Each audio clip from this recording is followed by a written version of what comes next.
पहले आप हजरात ज़रा इस वीडियो को देख लें, सुन लें, फिर इसके बाद हम बात करेंगे।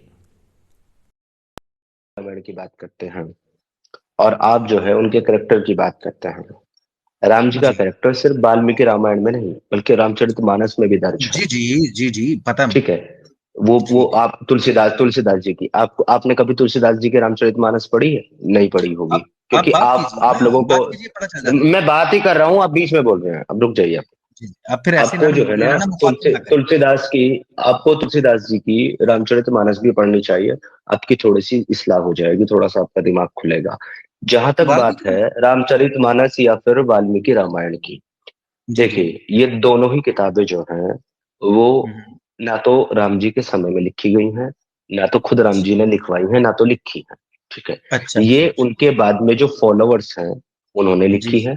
और इसके बाद भी एक जो इसके अंदर बहुत सारी जी। ऐसी चीजें हैं जो बाद में ऐड ऑन की गई हैं। अच्छा अच्छा अच्छा। कुछ पंडों ने ऐड ऑन की है, मुगलों जबरदस्त। से पैसे लेकर के। कुछ जो है अच्छा ब्रिटिश से पैसे लेकर के कुछ पंडों ने ऑन की अच्छा। है। ये और ये एक जो सेकंड, हमारे, जस्ट एक मुझे मुझे सेकंड, एक कंप्लीट सेंटेंस। करने दे यार, यार आपकी बहुत गंदी आदत है, ये तो खोलम बीच में बोलने की। जस्ट एक सेंटेंस कहना था, कोई ऐसी बात नहीं नहीं, यार, अच्छी बात नहीं यार, नहीं। आप अपना सेंटेंस बाद में कहिएगा भाई, मेरी बात ओके। कंप्लीट सुनने पहले। ऐसे करिए। आप कभी नहीं समझ पाएंगे मेरा स्टैंड। ठीक है, सुनिए। तो मेरे भाई, ये जो और एक इसके अलावा ये जो किताबों में जो छेड़छाड़ की गई है, बदलाव किया गया, एड ऑन किया गया, ये तो किया ही गया है। ये इसलिए किया गया था ताकि जो उस टाइम के कुछ सो कोल्ड ब्राह्मण थे ना, वो डोमिनेंट होना चाहते थे, वो लोगों को जो है ना अपने अंडर रखना चाहते थे। जो और लोग थे जो अच्छा। ब्राह्मण नहीं थे, ठीक उनके है। ऊपर अपनी हुक्मशाही चलाने के लिए, अपने आप को सुपीरियर दिखाने के लिए उन्होंने स्क्रिप्चर में भी छेड़छाड़ की है। उन्होंने समाज में भी इस तरह के रीति रिवाज जो है ना वो फैलाए हैं, इस तरह की कुरीति फैलाई है, जैसे कि जातिवाद उसमें से एक है। ठीक उन्होंने है। आम लोगों को, जो कि नॉन ब्राह्मण थे, यानी कि एजुकेटेड नहीं थे, जो रिलीजियस जो टीचिंग्स हैं, जो स्क्रिप्चर्स हैं, उनकी नॉलेज उनको वो नहीं रखते, तो उनको नॉन ब्राह्मण्स कहा जाता है। उन लोगों को वो लोग जो है छोटा समझते थे, गिरा हुआ समझते थे। जब वो किसी त्योहार पे, किसी फेस्टिवल में या किसी पर्टिकुलर बेस पर जब वो जाना चाहते थे मंदिर में प्रार्थना करने के लिए, पूजा करने के लिए, तो वो उनको मंदिरों की सीढ़ियों पर भी चढ़ने नहीं देते थे, उनके हाथ का ठीक है। पानी नहीं पीते थे, उनके साथ भेदभाव करते थे। तो ये जो समाज में फैलाया है, ये उन सोकोल्ड ब्राह्मणों ने फैलाया है, जिसके कुछ जो है ना आज भी, जिनकी आज वंशज और औलादे आज भी इस समाज में जहर घोलने का काम कर रही है जातिवाद के नाम पर। जातिवाद इस सनातन धर्म की देन नहीं है। शॉर्ट और रख ये लें जो भाई। जितने भी, ये सारी ये वीडियो जो आप सुन रहे थे, इसमें बोलने वाले शख्स का नाम समीर है। ये आदमी इस्लाम को छोड़कर हिंदू धर्म को अपना लिया है और अब हिंदू धर्म पे ज्ञान भी दे रहा है। हर कोई सनातनी जो हिंदू धर्म के बारे में कुछ भी ज्ञान रखता है, जानता है, वो इसकी बात सुनने के बाद यही कहेगा कि इसने हिंदू धर्म को गिराने वाला काम किया है, हिंदू धर्म को नीचा दिखाने का काम किया है। और फिर हिंदू धर्म के बारे में इसको कुछ भी पता नहीं है। वैसे इसने कई झूठ बोले हैं और हिंदू धर्म के पंडितों पे भी बहुत कुछ ये बोले हैं। इसके कहने के मुताबिक आज के दौर में सारे सनातनी गलत रास्ते पर चल रहे हैं। मैं कई बातें इनकी आपके सामने ला रहा हूँ, फिर आप देखें कि चल क्या रहा है, हो क्या रहा है। इसका सबसे पहले कहना है ये कि रामायण में पंडों ने मुग़लों और अंग्रेज़ों से पैसे लेकर बहुत कुछ रद्दो बदल किया है, तब्दील कर दिया है। बदल दिया है। और आप देखें आज सारे के सारे सनातनी, सारे के सारे हिंदू उसी रामायण को मान रहे हैं। इसके कहने के मुताबिक किसी भी पंडित को, ब्राह्मण को, हिंदुस्तानी को पता नहीं चला कि इसमें तब्दीली हुई है, बस इसी को पता चल गया। या फिर ये कहना चाह रहा है कि सारे हिंदू मुग़लों और अंग्रेज़ों के बनाए हुए और गढ़े हुए रामायण को पढ़ रहे हैं और इसी का अपने घरों में पाठ करते हैं। तो आप समझ सकते हैं कि ये कहना क्या चाह रहा है। आज गीता प्रेस गोरखपुर, जो मशहूर है हिंदुओं की धार्मिक किताब छापने में, वो भी दोनों रामायण को गीता प्रेस छाप रही है। दूसरी बात ये कि ये कह रहा है कि वाल्मीकि रामायण हो या फिर रामचरितमानस, ना तो राम जी के दौर में लिखी गई है और ना ही राम जी ने लिखने को कहा है या ख़ुद राम जी ने लिखा है। ये तो बाद के लोगों ने लिखा है, बाद के दौर में लिखी गई है। तो इसके कहने का मतलब तो फिर यही होगा कि लोगों ने अपनी तरफ से राम कहानी गढ़ के, बना के लिख दिया है। हालांकि बात सही है, लेकिन बात यह है कि अगर ये कुछ हिंदू धर्म को पढ़ा होता, कुछ भी पढ़ा होता, तो इसको पता चल जाता। वाल्मीकि रामायण ही पढ़ लिया होता। वाल्मीकि के लेखक ऋषि वाल्मीकि, इसको पता चलता कि ये जो ऋषि वाल्मीकि है ये राम जी के दौर के आदमी हैं, राम जी के दरबार में आना जाना इनका है। ये पुस्तक लिखने के बाद राम जी को दिखाए हैं, तो सारी बातें इसको पता चल जाती। अगर पढ़ा होता तो इसको कई मर्तबा इसके राम जी के दरबार में और घर इनका आना जाना होता था।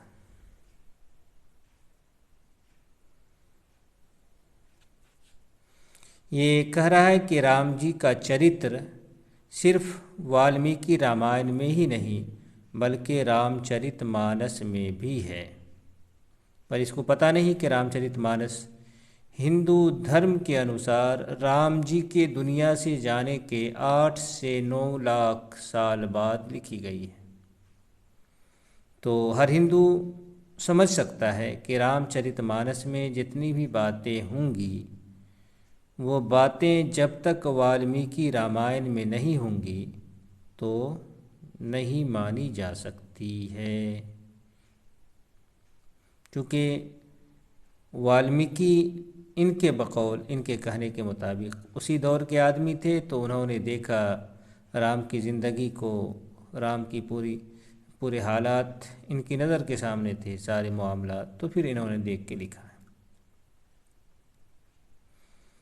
या फिर किसी और दूसरी धार्मिक पुस्तक से ये लेकर के रामचरितमानस, तुलसीदास, किसी भी धार्मिक पुस्तक से लेकर के ही लिखे होंगे।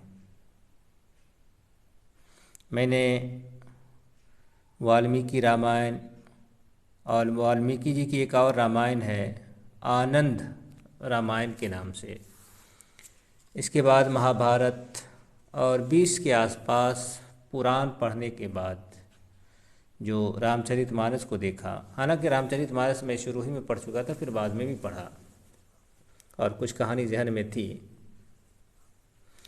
तो पढ़ने के बाद मैं ये बात कह सकता हूँ कि रामचरितमानस के अंदर जितनी भी बातें आई हैं, सारी की सारी बातें किसी न किसी धार्मिक पुस्तक से ली गई हैं।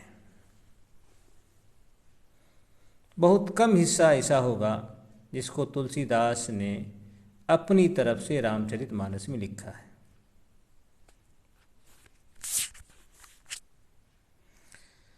समीर ये भी कह रहा है कि कुछ पंडों ने पहले इसको देख लेते हैं। हाँ, तो समीर ये कह रहा है कि कुछ पंडों ने मुग़ल दौर में जाति प्रथा को शुरू किया है। ये जो हिंदुओं में जाति है वो मुग़ल दौर से है। तो अब देखें कि समीर के कहने का मतलब फिर ये होगा कि सारी की सारी धार्मिक पुस्तकें हिंदुओं की वो मुग़ल या अंग्रेज़ के दौर में लिखी गई हैं, क्योंकि सारी धार्मिक पुस्तक, आप कोई भी पुस्तकें उठा लें, सभी पुस्तकों के अंदर जात पात की बात आपको मिल जाएंगी।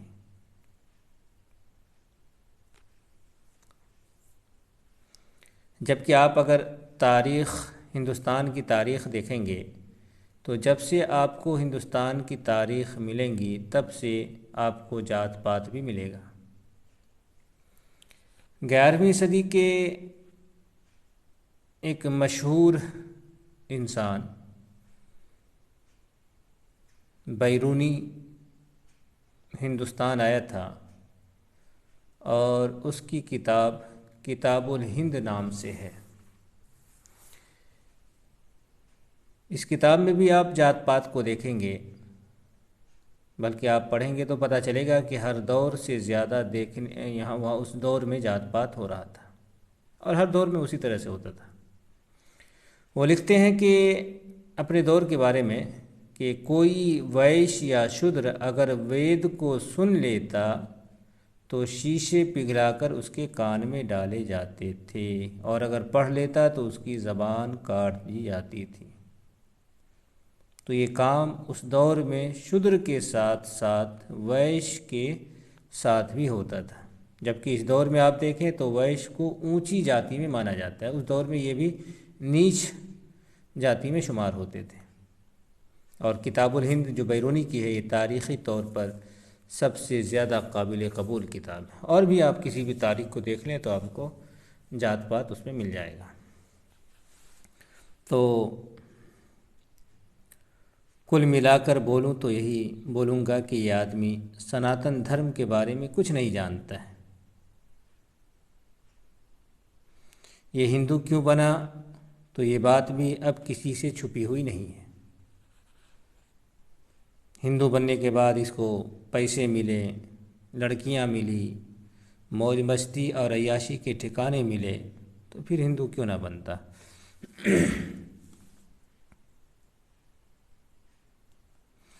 ये आदमी ये कह रहा है कि रामचरितमानस पढ़े होते तो ज़िंदगी में सुधार आ जाती। अब यहाँ आपको हंसी भी आएगी कि देखो कितना ये बेवकूफ़ इंसान है और इसके मानने वाले कितने बेवकूफ़ और अंधभक्त हैं कि एक तरफ ये आदमी इस पुस्तक की, रामचरितमानस की तारीफ़ कर रहा है और इसी रामचरितमानस में 50 जगहों पे जाति के नाम पे ऊंच नीच भेदभाव दिखलाया गया है। और फिर ये भी कह रहा है कि पैसे लेकर ब्राह्मणों ने, पंडों ने मुग़ल दौर में जात पात और ऊंच नीच भेदभाव को सनातन धर्म में शामिल किया। ये चीज़ सनातन धर्म में थी ही नहीं, और रामचरितमानस भी मुग़ल दौर में लिखी गई है। तो इस अंधे को पता ही नहीं चल रहा है कि ये बोल क्या रहा है, बोलना क्या चाहता है। एक तरफ इसी पुस्तक की तारीफ हो रही है तो दूसरी तरफ इसी की बुराई हो रही है। तो क्या कहा जाए, क्या बोला जाए। तो मिला जुला कर वीडियो बहुत लंबी हो गई। मिला जुला कर यही कि हिंदू बनकर, सनातनी बनकर बस ये हिंदुओं को उल्लू बना रहा है, चूतिया बना रहा है, और कुछ मकसद नहीं है, बस अय्याशी करना है, मौज मस्ती करना है। तो ये मुख्तसर सी बात थी जो आपके सामने आ गई।